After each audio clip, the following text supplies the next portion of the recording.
Hey, hello everyone. I hope you're all doing fantastic. My name is Marcello Kolax and I am the Managing Director at Clever Markets. Today on the 26th of May 2025, I am walking you through the European energy markets. A lot has happened. The bulls are slowly getting back on track, but at the end of last week, we are still working through a little bit of a corrective move. So early this week, we are met with some really precise trigger levels for bullish continuation or a little bit more of a correction. So what that means in detail, we will have a look at in a second.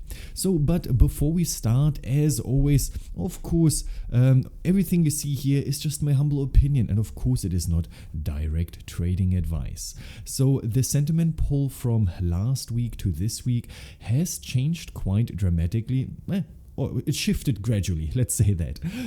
So from previously balanced, the bulls and the bears, and nobody really know where it's going next, was reflected in the price itself.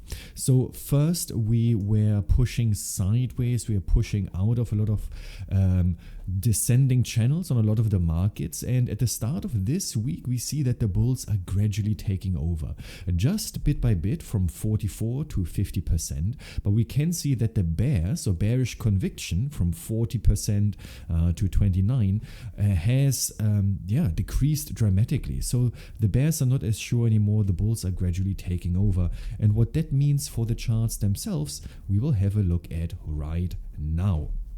So here we have, as always, the TTF front month and the NBP front month, the TTF front season and the NBP front season.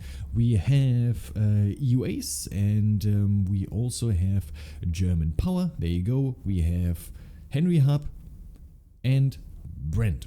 So all of these markets, you can see, have gradually pushed higher over the past couple of weeks, and we did have just 2 weeks ago this extended sideways period. And what that means, where we're going now and what will happen next, we'll have a look at in detail, and we'll start as always with the TTF front month. So I'll just want to go directly into the daily chart, and I want to just remind you of what has actually happened. So we saw that in until late April, the bears were like firmly in charge. I mean, it all started in February 2025. We have gradually moved lower. We started drawing on a descending channel in when was this? In March, mid-March.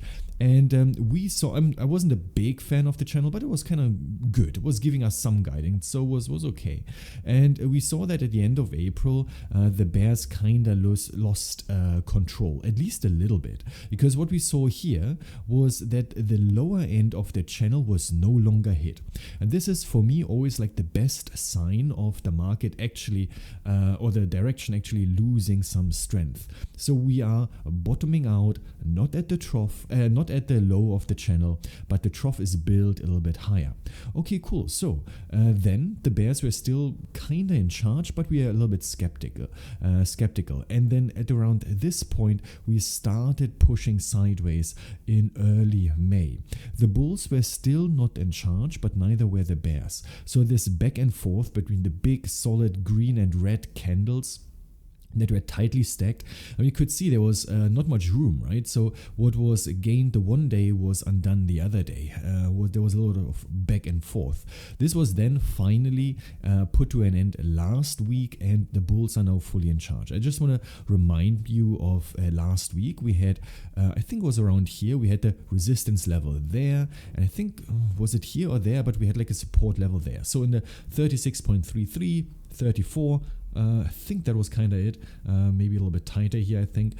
And we said, okay, you know what, if we get a strong daily close above this range, then the bulls are back in charge, because that would mean that we are making higher highs and higher lows. And that's exactly what happened. So with the new close higher, we of course adjusted our peaks and our troughs assessment, and we are now working with exactly this. So a move above 37.2 on the TTF front month, I think, is fairly likely.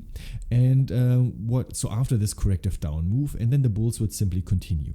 Why do I think that this is likely? Well, we go through that in the Clever Markets Technical Analysis Academy in greater detail. That's starting on the 23rd of June.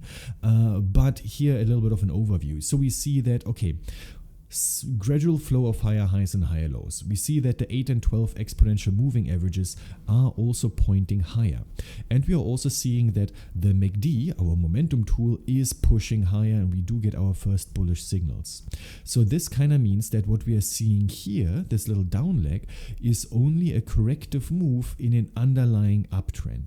So yeah, even if we get a weak open to the week or nothing really happens, as soon as we start pushing, so it's more likely that we start pushing above 37.2, and that would then continue the uptrend.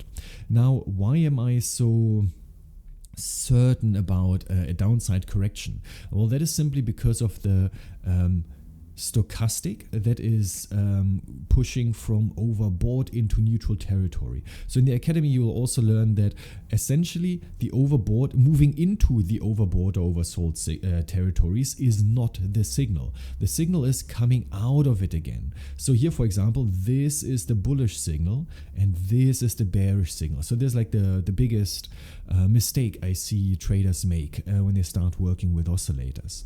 So now let's have a look at the hourly chart, and here exactly the same, a good study on the Fib retracements. So Fib retracements in themselves, they are less complex than they seem, but it's still really important to get it right straight away. So how do we get it right? So if we have an up leg and we want to measure how low the price can correct. So we have an uptrend and we want to see how low the corrective down leg can go. Then we go 0 up here, 100 down there, because we are now correcting the preceding uptrend. So if we go all the way down here, then we have corrected 100% of this up leg. We just undid it, right? So we have our different Fib levels that are also covered in the academy, of course, and we see that we bottomed out at the 61.8% Fib retracement, which is to be expected. That is like the standard retracement level. And now the market is pushing sideways quite a bit.